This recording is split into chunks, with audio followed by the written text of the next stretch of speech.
How do you play games? Oh, I'm a really bad sport. You're a bad sport? Friends stopped playing like board games with me, like Parcheesi. You ever flipped over? I've never flipped it. No, I just get really angry at myself mostly, but it comes out. Yeah. I'm a good sport, but I'm a terrible winner. You get what I'm saying? I'm not. And I do this thing. Oh my goodness. I love to go to parties, like gaming parties where a lot of people are playing games. And I go and I win a game and leave. I don't let anybody, I never defend the title. It makes people furious. I'm going to another game. Right. So I'm leaving with none but dubs.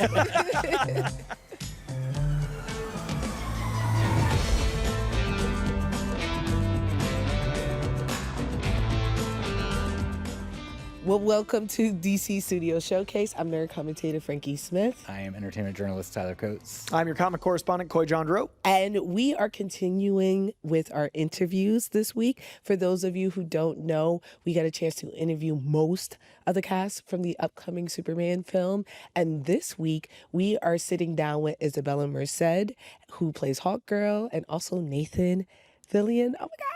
Who's playing Guy Gardner. And the reason why I brought up games, because both of them have a connection to gaming. Isabela is playing Dina in The Last of Us, which is formally a game. Well, not formally, it's still a game. Based on a game. It's still based on a game.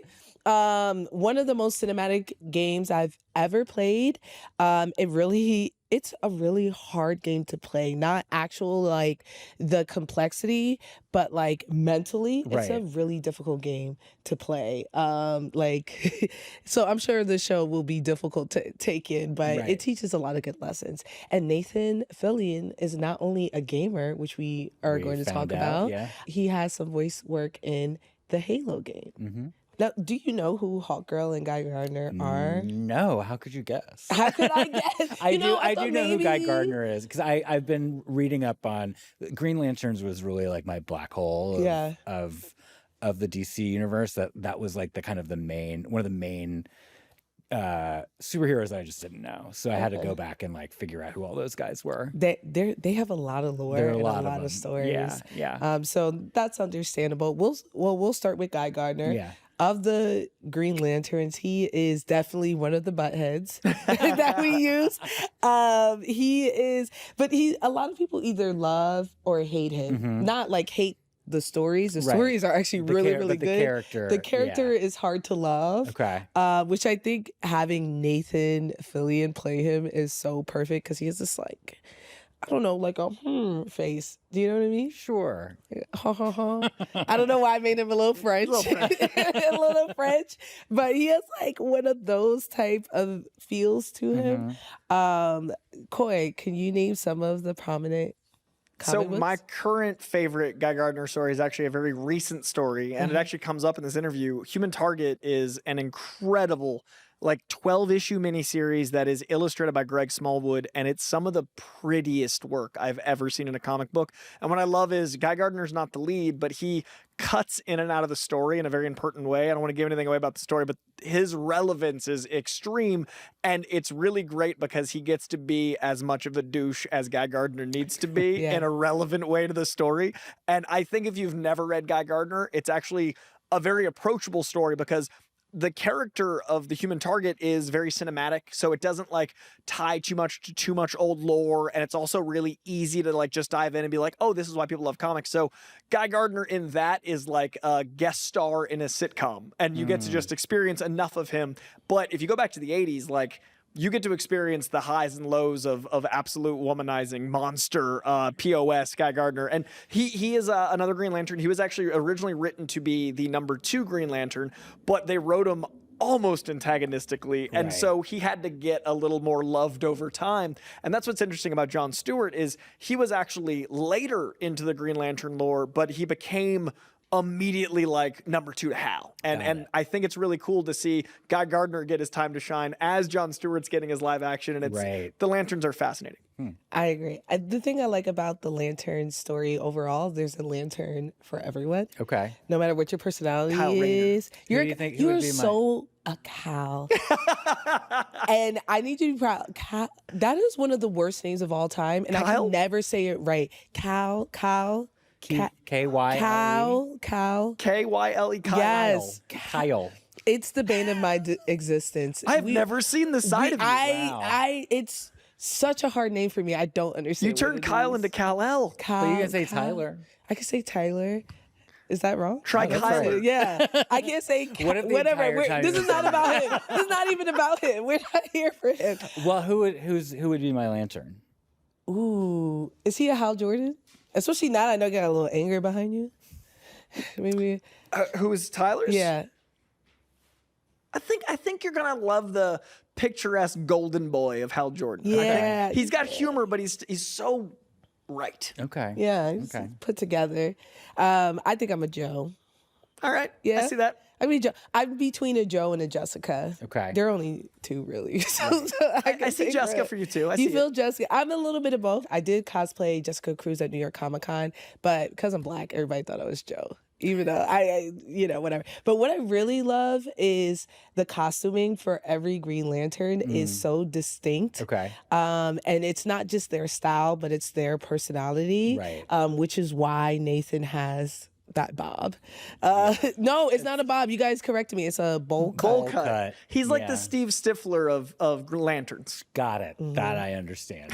Now, 100%. The opposite of his character is Hawkgirl. Okay, who is a good girl? Yeah, she's a good woman. I think, yes, she's always a hero, but there's some times where she's the, what do you want to call her, the antagonist? Yeah, she has, she's a character that has a very strong belief system, and if it goes against her, she can get in the way. So what's her deal? What's her story? Well, so we found out, which we're going to run the interview a little bit later, there are different origins for Hawkgirl. Okay. This film is going to be a combination of multiple stories. So Hawkgirl gets reincarnated, and she's also a Thanagarian.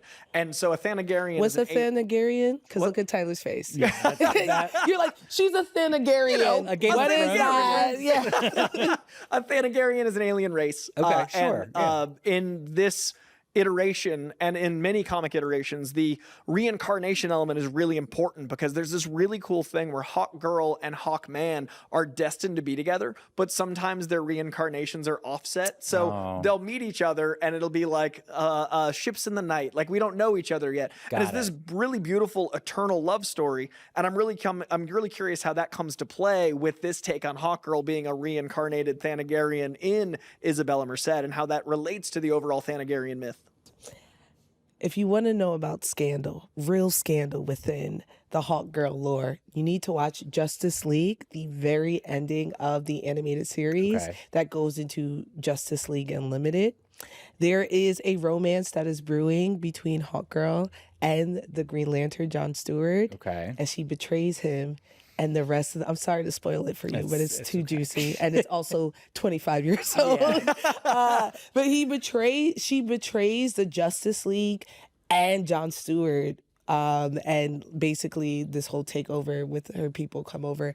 And 8-year-old me I'm still recovering from that type of betrayal. You feel betrayed. Yeah, and she's not Kendra like she is in the film. Her name's Shayera, but it still hurts. You know, it's still hard to feel. She's also Hawk Woman and not Hawk Girl in the incredible show Young Justice. Koi, I haven't seen Young Justice. I'm what are you a talking bad about? animated fan. Huh? I haven't seen Young Justice. Wow, you haven't seen it? I'm not processing it. You wouldn't accept like, it. I was like, I haven't seen it. And you're like, no, you have. I was like, you had to have seen it. It's one of the best iterations of the Two Titans. I've never seen someone correct my own canon. I've never seen it. I was like, no, Koi, obviously. I'm so sorry. That turned me up. No, Koi, obviously you've seen Young Justice. I forgot if she's in Young Justice, so it doesn't matter there you if go. you've seen it. But I never forgave her. Okay. I never forgave her. But meeting Isabela warned me to her character. Well, there you go. But speaking of mean characters, Nathan Fillion, not a mean guy, but Guy Gardner, he earned that bowl cut. We should talk to him. I don't think he's mean. We'll see. I can't wait for you to see the film in July. Yeah. But when we do see the film, I'll be interested, one, to see his depiction of Guy and how he's received. Because I don't know if he's mean or he's just like, he doesn't care. A douchebag. Yeah. Yeah. Yeah. I don't know. I'd hang out with him though. We love that hair. I do love the hair, right? Yeah, it's very silky. Either way, well, let's get started with these interviews. We're going to start off with Isabela Merced, who plays Hawkgirl. Isabela Merced, you play Hawkgirl in the new Superman film. This is so exciting to have you here. Thanks you guys. Thanks for having me. So, because you're playing a superhero, I want to hear your origin story of sorts, but your pop culture origin story. Like, what, as a kid, do you remember like a movie or a TV show that you were like super obsessed with and you were like, that's what I want to do one day? Yeah, I mean, for me, it was like the JLU, the Teen Titans. I was really into those animated shows as a kid, as well as Avatar: The Last Airbender. Hey, hello, Tui La. So I was an animated show kind of girl, and so that was kind of my start with superhero franchises. But when it came to just acting in general and, yeah, just entertainment and whatnot, when I was like 6 years old, I would go to the Family Video, and they had a $1 Friday, so like a $1 movie Friday, and it was just like a bin full of movies. It was huge. And eventually, I don't know how, but I ended up, coming across like Shirley Temple and Judy Garland and those movies and The Sound of Music. So it was like The Wizard of Oz, The Sound of Music, Little Princess on repeat. Yeah. On repeat. Yeah. I love The Little Princess. I heard, and me and Koi got very excited, that you love Doechii. I love Doechii, yes. But I love Doechii since like 2019. Oh, you're like, I'm OG Doechii. Yeah, I was watching her YouTube. Spooky Coochie Doechii. That is the most slept on song. It's not even tracking on Spotify. That song is incredible. All the way over there. So I can yell about Doechii at volume. Yeah, it's for your safety. They gave me a desk and they're like, he's going to talk about Doechii at volume. Quarantine. You're like in the annex in the office. Yeah. I got in trouble, episode 1. They're like, let's just tuck him in. They're like, move him right now. But Doechii, we talk about all the time, and I think that artist exemplifies what you're describing with like a classic style of movie making meets modern pop culture, because she's kind of like remixing the 90s to today. And we were just talking about like digital cameras and all that coming back. So do you feel that Ouroboros of like the throwback meets the new in this experience? I mean, I guess, yeah, everything always repeats itself with just different iterations and people just bringing their fresh takes. What I really love about Doechii is like you can tell like her influence, that the influence that Kendrick had on her. Like you can kind of listen and hear who she likes, but also who she is. And it's just like a really good combo that she's found and a really good niche that she's found. And I really hope that people don't exploit her and she can really cultivate it. Do you think that Kendra is also a Doechii fan? Kendrick? Yeah. Kendra. Kendra. Oh my God. The character you're playing. Also Kendra. I think so, yeah. I mean, I have a playlist I made for, this specific film that I would love to share one day. But, I mean, Chappell Roan was kind of the girl at the time. Like, I listened to that album maybe a month after it came out, I was put on. And it was kind of what shaped the experience for me. Wow. Now, do you get to fly in the film? Yeah, I do get to. I actually didn't anticipate that much flying. Yeah. So I know I play a bird person, but but I don't know why I was surprised with the amount of harness work I was doing. Yeah. Because she throws hands on the floor. Like I could see that. Do you think she listens to music when she flies? I would hope so, yeah. I think like when you're snowboarding and you're listening to music. Yeah, absolutely. Absolutely. I trust that. I've never snowboarded, so. You seem like a skier. I'm shocked. Oh, no. I Tyler's would very be falling down a fancy. mountain, so. Yeah? I'm Yeah? not coordinated. What about sledding? Oh, I can. Yeah, that's just you're laying down Right. flat. Yeah. That's fine. That's totally fine. You mentioned the appreciation for Doechii being her own person, but showing their influences, like obviously like Busta and Missy and all those elements that you hear in her, but she's herself. Are there any actors or actresses that you grew up on that you want to exemplify, but also put your fingerprints on? Yes, I'm so glad that I talked about this the other day because I would not have had an answer. A lot of my influences are a little bit strange. Like it's Robin Williams, it's Jim Carrey, it's a little bit of like Adam Sandler's comedy. I really do enjoy. I grew up, like the first rated R movie I watched was Happy Gilmore, and I was too young to be watching that, but I feel like those experiences sort of shaped me as a person. And what I love about Robin Williams and Jim Carrey and Adam Sandler is they can do their serious films and they can also go do a comedy. Like one of my dreams like coming up that I want it to happen soon is like a stoner comedy but with 2 women. Like I grew up watching stoner comedies, they're always with men. And I'm like, women smoke too. We do. And it gets crazy, like Broad City energy, you know? I like that's our poster for the interview today. Women smoke too. Women get high. Women be burnt out. Zooted. Was your family like very into pop culture? Like, do you remember like the music that was playing in the house or in the car, or were you like on your headphones listening to your own thing? Okay, so on my MP3 player, I had a lot of No Doubt. I had a lot of Shakira. I had a lot of Avril Lavigne. I had a lot of Green Day, actually. Green Day wasn't my discovery. It was actually one of my friends in my class, 3rd grade.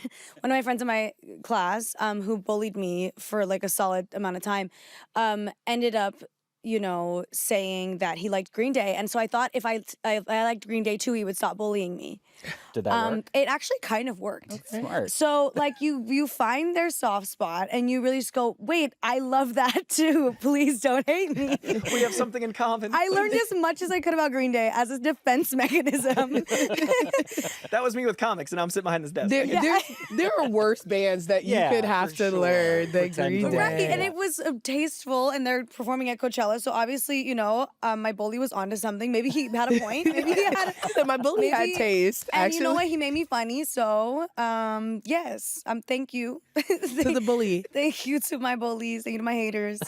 But no, my mom and my dad grew up listening to completely different types of music. My dad was super into like blues, jazz. He loved when I would sing Christina Aguilera. And then my mom would listen to like all Spanish Peruvian music. So I grew up with quite an eclectic taste in music. It was all over the place. Yeah. How did your family take you, one, choosing to be an actress, and then you getting this role? I mean, the attention seeking was a little bit obvious. So I don't think I think they kind of knew that I loved singing and acting. It was kind of obvious. And I didn't play a lot of sports very well at all. And that was like the one thing you do in Ohio. I grew up in Cleveland, Ohio. So when it came down to our house burning, sorry, the crazy segue. It was like, whoa. You mentioned Another origin story. Like, so my house burned down. So when my house burned down, so it's I'm over it. Talked about it in therapy. Like, this is why I can laugh. Yeah. We laugh and we giggle now. But yeah, I did like lose everything in a fire. And my dad actually was one of the firefighters who put it out. It was crazy. We'll get into that another You should time. make that its own film, actually. It should be its own episode, yeah. But no, and so then they didn't want to put me in sports because I didn't want to be in sports. And so they were like, what do we do with her? Community theater. And that's kind of what birthed my excitement for it. Do you remember what your first role was? My first role was a Munchkin in The Wizard of Oz. Beautiful. But that was one of my favorites. I would watch it on repeat. So Right, I wanted to be Julie Garden. Dorothy, Yeah, and I never got the opportunity. So how was it to see Wicked last year? Oh, thank God. Like, thank God for Wicked, because I'm very musical theater oriented, and it's kind of all over me. But I just have to say, like, a movie musical hasn't been done that right in a long time. So I'm hoping that it'll bring back a sort of a resurgence of musical theater films, because I loved, like, I didn't watch classics growing up. Like, I didn't watch the classics, I don't know, what was it, freaking Terminator, a bunch of the classic films that people watch, like Godzilla or whatever. I didn't watch those. But I was watching Cabaret. I was watching Chicago. I was watching Rent. I was watching Company. I was watching, We're big musical theater. Yeah, do you have like a musical, do you have like a dream musical theater role? I mean, for a while it was Hadestown. Okay. That's my favorite musical of all time. Yes, really? You are Eurydice's coded like crazy. Wow, I've great heard one. that, and I appreciate that. I really do. But I would say my dream has become probably to have my own dream of like being in Creating an a original, character? Yeah. creating a character, because nobody's gonna. Eva is incredible, and she made that character her own. I would love the opportunity to do that as well. Do you want to do like stage, like Broadway? Is that a dream Absolutely, one day? yeah. Like even plays and stuff. I just think it's so rewarding. Because in film, actually, the people around you, your audience, are encouraged not to react at all. So you're like, you don't get that serotonin boost or that dopamine hit of like an audience in real time reacting and living through your emotions with you. Yeah. I would love to feel that one day again. You want that standing ovation at the end. Yeah. Now, before we go, we do have a couple questions about your character. Coy and I were debating this earlier. Is your version of Hawkgirl an alien, or is she someone who's been reincarnated? Well, I mean, technically, Kendra is reincarnated, Okay. but she's reincarnated from an alien. Okay. You know what I okay, mean? Yeah.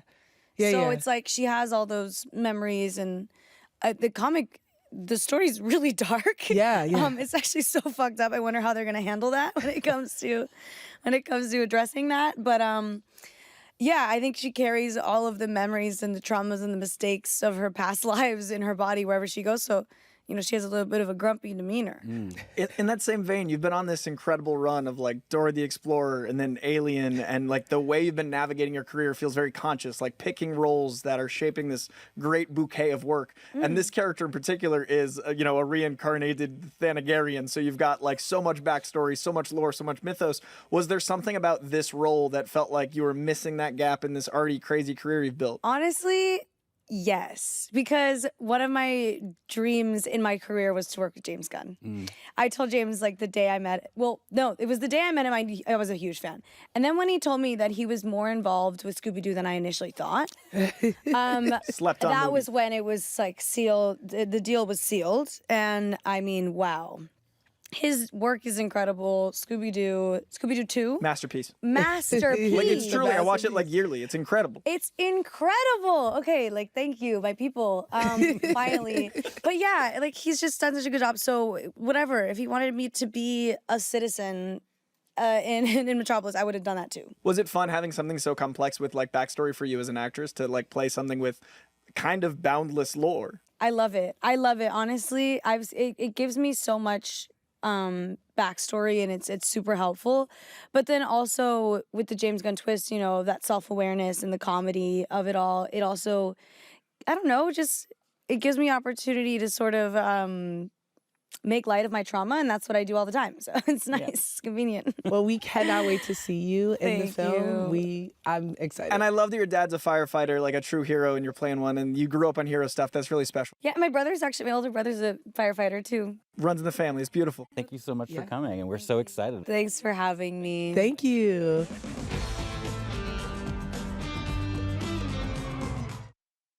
I really loved Isabella's energy, and I love the idea of Hawkgirl being reincarnated to a like Gen Z sweet. Yeah, and you bonded over Hadestown. We bonded over You Hadestown. love Hadestown. I do. I do love Hadestown. Let me tell you. I don't get me on that rant. Next up, we have Nathan Fillion, who plays the Green Lantern, Guy Gardner. I think you're a bit of a fan of this brown coat. Like I've seen a little excitement. Like I think even like finding out there was a little. I mean, maybe I'm wrong. Maybe. I Let's saw you roll sort of the like clip. a little shade of red. Yeah. Let's roll the clip. You know. We have to talk about your wig. Did you love it? Did you pick it out? There was some talk about different hairstyles. There was some talk about some different types of things we were going to go. I was team bowl cut the whole way. It's canon. Are you? It's Yes. set. I said, if we don't do a bowl cut, we're going to hear about it. I've Did you been consider defending you. growing it out? Now, here's the thing. I have another job with a boss who's kind enough to let me out for other projects. But I think he would draw the line at a bowl cut police officer. But couldn't they get that wig to look This like, wig? Yeah, This a wig? wig that looks you like can't that. you can't make this happen. You can't artificial this. This is some of the best. It's wigs tied and- down. We Thank- can't snatch that. I've been defending the bob. I agree. I've been calling it a fuck ass bob, but I love it. It's well, the official title is bowl cut, but I will take Bob. Well, yeah, it's like a short bob. But I think of guess Bob is like a. I never grew up with bowl cut people. Oh. It was like the Oh, Jonathan Taylor that's cute. Thomas Devon Sawa special. That Don't was a you huge dare part of bring the in culture. Jonathan Taylor The Thomas. That was more of a JNT era butt bowl cut. cut is That's- yeah. iconic. He had a bob. That was a bowl. You put a bowl on, you shave it. And I consider the bowl like the S curl for Superman. Like you rocked the must-have haircut. But I would also say, like, with Guy Gardner also comes like a bold braggadocio. So I've been wanting to know, how do you walk the line between bravado and braggadocio and still be endearing adjacent? You know, I took my inspiration from the oldest cast member from Golden Girls, where she just, whatever she wanted to say, just there was no filter. Estelle Getty She was just said, your thank you, influence. Estelle Yes. Getty, thank you. Just whatever it is, Respect her. there it is. He's just going to say it. Part of his origin was he was at one point hit by a bus and was in a coma. Okay. So I just say that's the thing that flipped the switch. That's the thing that caused a little bit of brain damage. Now he's just off a little bit. Well, before we go any further, we should introduce you. By the way, By the way, I just Wait, assumed I don't know if every single everyone's- person in Go. the world It's knows like, who is him. this guy? Famously Nathan Fillion right here, playing Guy Gardner in the newest Superman film. Thank you for joining us. thank you for having me. I like to start off these conversations, or at least the beginning of them, towards the beginning, asking your own origin story, but your pop culture origin story. So, like, what, as a kid, kind of the first thing, like movie or TV show, were you like, that is really cool, and also that's something I might want to do one day? As long as I can remember, we had a comic book rack. When you used to go to the drugstore, that metal thing, merry-go-round of comics, and We got one over there. behind squeaky to Quay. squeak. Where is it? That's like that. That's the new fancy version. Right. But mine was the old crappy version, and we had it loaded with comics. And my dad would take us to White Avenue in Edmonton, Alberta, to the Wee Book Inn, and we would take all our old comic books, a big stack of them, and we would trade them in for half a stack of used comic books, and then my dad would buy us the other half. So we'd kind of go with old ones, come back with new ones, and refill them, and that kind of started a comic book collection that I collected comics until I got interested in girls, when, you know, then money Fair, was like yeah. gas or but yeah, I lived this stuff. This was my daydreams every day, and I got in so much trouble for daydreaming and drawing in the margins of my binders. But who's laughing now? Right. Exactly. It was all Can prep. I say mine was Firefly? Oh, Yeah, and Yes, now you we can get to say that. see you in space all the time. thank you. That's true. Thank you for saying that. You're welcome. you. Yes, it's a tragedy. But I also heard, I feel like we're connected because I heard you're a gamer. I do play games. Really? Yes, indeed. What games? Well, not only am I a voice in Halo and Destiny 2, but I also play those games. I play a lot of Call of Duty, mostly games that you play with other folks. I have a group of guys we've played together over 20 years. Can we get you to play Baldur's Gate 3? You'd be incredible in that. I think I It's a tried it and I RPG. failed at it terribly. Maybe it was God of War I failed at terribly. Maybe it was both. I'm an old man. I only play Call of Duty, Halo, and Destiny. That's all I got. That's the Are those the old men games? COD? For me, in my mind, I just turn off. I don't hear anybody else's voices except for my friends. So in my mind, we're all over 50 in there. Okay, that's fair. And then what if you find out one is like 14? and you're Guaranteed, you know they are, and they're And killing you're me. talking They're shit just and you're getting them out of wiping. there, yeah. I can't talk shit because I'm not that good. Fair. Yeah. You're probably better I than me. try to leave a video game with my dignity. What That's is all your I- setup like? You have like a big leather chair and like a drink that goes a crazy straw. I have a comfy couch. I have like a thermal glass for water and whatnot for refreshments. I have my cat will lay across my lap, and if I have a fuzzy pillow on this side, he'll make biscuits in it while I play on top of him like that. I love that. Do you feel like Guy is also a gamer? I think Guy thinks that kind of thing would probably be a waste of time. That's a waste of time. It's kid stuff. Get a life. So you're playing him in the Superman film, but also in Peacemaker season 2. That's correct. Yeah. Wow. Yes. How different is it to be in like that huge ensemble and then to go into something a little bit smaller? It feels exactly the same because it's mostly the same people. Yeah. And there's really no change in my job with the scope of the project, with the exception of the bigger the movie, the longer it takes to film. Yeah. Right. And the more details you'll see. When a screen is a television screen, Right. they can kind of get away with futzing some details in the back.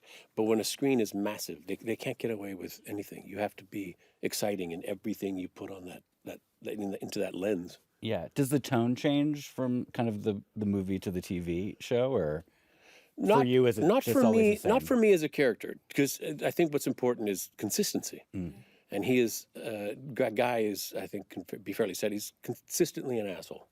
In that same vein of reading comics and switching them out and growing up with this world, and obviously this has gotten more and more popular. We're living in this golden age of comic book movie now, but this is the launch of a new era. It feels like we're at the breaking point of something really bold. You're not only in the TV show and the movie, but also voicing, and you've voiced for years. What's it been like to live through this surge of comic content and then read the comics you read as a kid, and now you've been so many of these characters, you've lived them? Yeah, it's a dream. For a fan, there's no better place to be than right in the middle of it, or creating it, getting together with other creative minds who are brilliantly talented and fantastic and kind and wonderful. And now let's make superhero movies and superhero TV shows. Let's get dressed up and let's fly.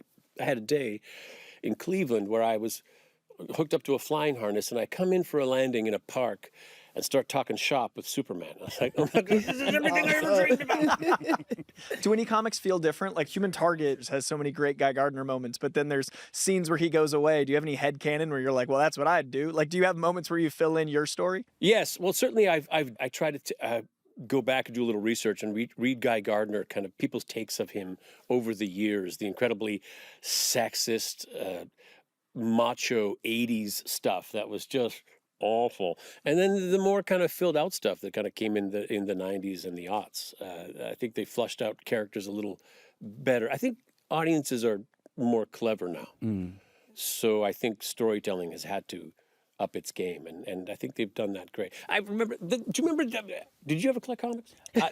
Not as much as these. Did you ever collect comics? Yeah. Okay, problematically. Do you remember back in the day? You've got a comic book. They're drawing it. The world's their oyster. They can draw anything they want, but they would draw like a dude standing there describing what's happening. exposition, and yeah, it's gotten much better. Just the art, the quality of the paper you're looking at, the types of inks, and there's no longer is the dot matrix that's like off slightly, and you can tell the colors aren't really matching up, and everything in the back is going to be pink. It's like, we don't have time to color this. Just make it all pink. They don't do that anymore. Now you see what looks like sources of light and energy and fire, and the stuff they can do is really brilliant. I think some of that is technology and timelines now. Like they have more space to fill in those colors. And then, I mean, it's still probably really stressful, but now you have a computer, you can like tap something and it's one color and it gives you True enough. I think there's a lot of technology, but I also think that built on that foundation of older comics, there's people who have just said, oh, I can do that and I can do this. People have upped the game. I think it just happens. Things get better over time. Well, even just like character building and storytelling, as you say, like I think that characters, there's like a more grounded nature. Yeah. Kind of to everything. I think that what you're saying about comics is true with like film and television too. I think it also is actors are modeling, like the writers and actors have the last generation to build off of. So like when we're reading comics from the 60s, that was groundbreaking. 80s was building off 60s, 2000s building off 80s. So we're growing up that we just read the stuff. Now you're getting to play the stuff, but you've got all that real heart. So you're giving it a different like weight to it. And then you get all the redos. Yeah. Spider-Man has clearly too many enemies. We're starting from the get-go. Guess what? We're going to start off with a whole brand new Superman, but he's going to have a mullet and he's going to wear black. And I kind of love it. I love fresh looks at old ideas. I like seeing where people take these classic stories that we're also very, very familiar with. I don't think there's anybody out there who doesn't know who Superman is, but I'm super excited for them to see what James has in store. There's a guy who is truly a fan of the property and truly gifted at his job. He's never let us down. Right. Yeah. Well, I think also I was not familiar with Guy Gardner because I'm sort of like curious. He's like, I'm so interview over.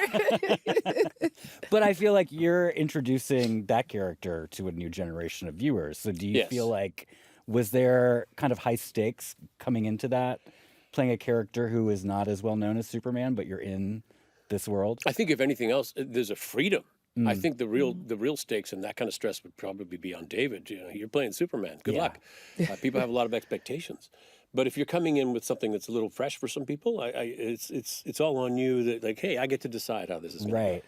That Greg Smallwood, Tom King run where Guy Gardner gets to be like a pseudo-antagonist, protagonist. Was that the Human Target Yeah, stuff? the Human Target. So the Human Target, I think, is the most Guy Gardner of the modern era because it is influenced by the 80s and they leverage the sexism and then they modernize the actual story. Yes. And that's what I got from the trailer. Like, for me, you already embodied that in those frames we already got.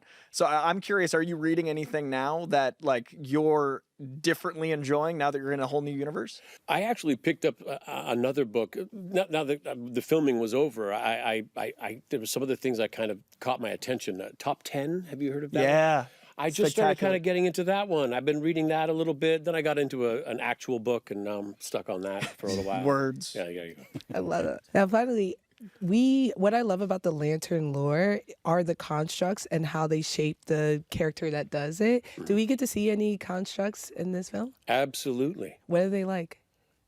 Exactly what you'd expect from Guy Gardner. I mean, if you said, hey, there's an emergency, we need a Green Lantern, Guy Gardner is the guy you hope you don't get. Yeah. There's thousands of them out there, all over the universe. God, please, not Guy. Not Guy. You got Guy. Damn it. Damn it. Well, thank you so much What a for pleasure. Thanks joining for having me. us. Yeah, This thank is you. amazing. Thank you. We can't wait to see the film. It's kind of cruel we haven't. Can we get that out? Can we get that? Back to you in the studio. Yeah. Well, thank you for joining us, Nathan Fillion, who's playing Guy Gardner in Superman. I hate to correct you, it's Villain. actually Nathan Fillion. I knew it. You know, this entire time we were getting at James for that bowl cut, and it was Nathan. He picked it out. Yeah, very Guy Gardner. Also, you learned it wasn't a bowl cut. I think that's important. I think that is important. Not a that it wasn't a bob. bob. I've been calling it a Excuse bob. me. You found out what bowl cuts were. Yeah. I remember you saying in that interview, I wasn't around boys with bowl cuts. And I was like, yeah, you weren't like a kid in the 90s around white boys. Which is Yeah, I mean, yeah, you every think haircut. in uptown New York Yeah, there were I mean, a bunch of. It was 80% of white boys. Like, Yeah. it was, And excuse the me, bowl both cut of had a you, grip on us. okay, are being a little intolerant. I was around plenty of white boys. They were Italian. well, and did not have a bowl They cut. they had better hair, probably. Yes, and it was phenomenal. I grew up in the Jersey Shore days. So it was a lot of gel. It was crisp. And it Yeah. was slick back. I appreciate you calling that phenomenal. I'm going to pick a bull cut over that any day of the week. I think Devin Sawa, Jonathan Taylor Thomas, Teen Beat had it made. But that was more butt cut. That was more down the middle. But it was still like I don't know. I think that Casper era Devin Sawa cut's pretty majestic. Fair. Well, every day is a school day. I'm glad I learned. I'm glad I learned about the evolution of white hair. Yeah. This It's is a rich tapestry of information. this has been an illuminating Yeah. episode. With that being said, let's go to our spotlight. Do it. Tyler, what you got for us this week? I'm going to throw out a movie called Waitress, which stars Nathan Fillion. Well, the real star is Kerry Russell, but she plays like a waitress in a small town who gets pregnant. Her husband sucks. And then she falls in love with her OBGYN, who is played by Nathan Fillion. And you probably know it, musical fan. the Yeah, Sarah you know what's Bareilles so musical. funny? In the green room, you're telling me that Waitress wasn't on Max, and I was confused because I clearly watched it on Max, and I realized just now you're talking about the film and not the musical. The musical is on and that's why I was Yeah. confused. The But yes, musical that's is right. phenomenal. Sarah Bareilles turned it into a Broadway musical, which is Yes. also great. Okay. Koi, what you got? My spotlight this week is going to be Mr. Terrific Year 1, which I am so excited about. And it's only a 6-issue miniseries, so it's very approachable. You guys know how much I love Mr. Terrific. And this is also in honor of our guest in 2 weeks. You'll see why. But Mr. Terrific is a character that's been around for a long time. I feel like he's about to become a household name in a really big way. And I think that this is a really cool jumping on point. It's a brand new Year 1 and it's a brand new issue 1.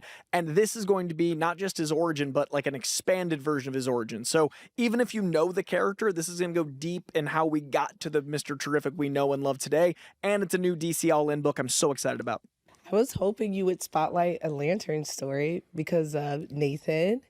It's a new Mr. Terrific. You're right. I love this. Well, throw a Lantern story. Can you tell them about Omega Men? Omega Men's if I'm going to spotlight, I'm going to go Far Sector, though. Okay. Dang, we already spotlight I Far love it so much. Sector. Okay, if we want to spotlight a Guy Gardner issue, I got to tell him to read Human Target. Okay. Okay, Human Target, I mentioned it earlier. Human Target is a Tom King story, Greg Smallwood on art, and it is, imagine a stuntman story, but instead of the stuntman being in the movie industry, he's in a fake your own death in order to make money industry. Ooh. And he's in a position wherein he is taking on a Lex Luthor angle, but actually ends up in a situation where he's dying and has mere days left to live. And how do you navigate having only so many days left to live and figuring out what to do at that time in the world of superheroes? And Guy Gardner is a key factor in that story, a major important negative to our lead, and it's the perfect story for him with some of the best art in comics. Koi, have you ever been a stuntman? You got the build for it. Have, in fact. I did some stunts on Dark Knight Rises, actually. I have been a stunty. I did stunt work on Star Trek Into Darkness. I did it on Project X. So I have a lot of respect for stunt folk because they're the unsung heroes of most of the big productions we do. As soon as that mask goes on, that's someone getting hurt for money. So yeah, I was a stunty. So this story means a lot to me, to be honest. Wow, I could definitely see you throw yourself. Yeah, things. Yeah. Oh, my knees hurt when it rains. For the plot. I love that. Well, for me, I will highlight The Last of Us, especially since we had Isabela Merced here. Now, The Last of Us started off as two separate games, Last of Us and Last of Us 2. And now you can watch the second season of The Last of Us on Max. The show stars Bella Ramsey and Pedro Pascal. It's set in a post-apocalyptic world, but it's really about morality, and I love that in those type of stories. The first story kind of really explores the trolley ethical incident. You know what I'm talking about? This second story is about whether or not revenge is right. Okay. And where does revenge end? And I mentioned it in our cold open. I played the game, and it was very detailed to the point where it makes you feel the gravity of everything you're doing. And it was the first game I've ever played where they name the NPCs. So if you clap someone, and by clap I mean murder someone, for those of you at home, sure, not down with the bowl cut, who may not know what that means. Damn. But if you murder someone and another henchman comes, they'll yell their name out. They'll be like, Jim, no! And it really starts to impact you when you're like, I'm hurting people. And there's just so much in that game. It's so detailed. And the show does a great job of bringing that gravity to it. So you guys, if you can, please check it out. It's on Max. Join us in 2 weeks. We have even more interviews. Who's coming next? We have Eddie Gathegi. Yes. He plays Mr. Terrific. Koi's all excited. That's his homeboy. His buddy. This is buddy. We know it. We also have Maria Gabriela de Faria, who plays the engineer. Very cool character. Be sure to check out the DC Studio Showcase every other Friday. You could watch it on Max's YouTube, or on Spotify. And you can listen to us anywhere podcasts are available. And you can check out all of the comics we mentioned here and so many more over at DC Universe Infinite, which is DC's online comic book library. So many great books over there. And be sure to check out your local comic book shop. Support them as well. Go read some comics. Let us know what you're thinking on Max's YouTube videos, and you can reach out to us directly. You can find me on all platforms at Fantastic Frankie, Frankey. I am on Blue Sky and Instagram under my name, Tyler Coates. You can find me on YouTube and on Instagram at Koyjandreau, Coyjandreau. And thank you all for joining. We'll catch you in 2 weeks with more interviews. This was an OBB sound production for Max and DC Studios, hosted by Frankie Smith, Tyler Coates, with comic correspondent Koyjandreau. Executive producers for DC Studios, Phil Soponides and Gary Barbosa. Executive producers for DC are Mike Pallotta and Victor Diaz. The executive producer for Max is Becky Rowe. The producers for Max is Aaron Kelly. The executive producers for OBB are Michael Ratner, Scott Ratner, Arlen Konopacki, and Toby Lawless. Research producer Sam Harrison. Production manager Kevin Lynn. And the studio coordinator Elijah Matias. The director of photography Heath Gresham. The first assistant camera Chris Piper. The camera operator Ben Cohen. Gaffer Arthur Garcia. Key grip Sam Satosky. Key grip Matthew Seast. Key grip Alessandro Picasso. Production designer Francesca Maldonado. Set director Oscar Hueso. Lead man Camilo Castano. Sound mixer and editor Josh Falcon. On-set mixer Darren Bowling. Composer Ethan Walter of The Ringers. Post-production supervisor Mariana Crisostamo. Editor Jesse Holland. Assistant editor Mark Alcacid. Hair and makeup artist Kendall Shannon. Director of Creative Development and Social Strategy Lenore Castro. Senior Coordinator, Creative Development and Social Strategy, Sharif Bukhari. Host Coaching, John Luce. Talent Booker, Tess Bartholomew. Production Assistant, Terry Kraft. Antonio Cavallo.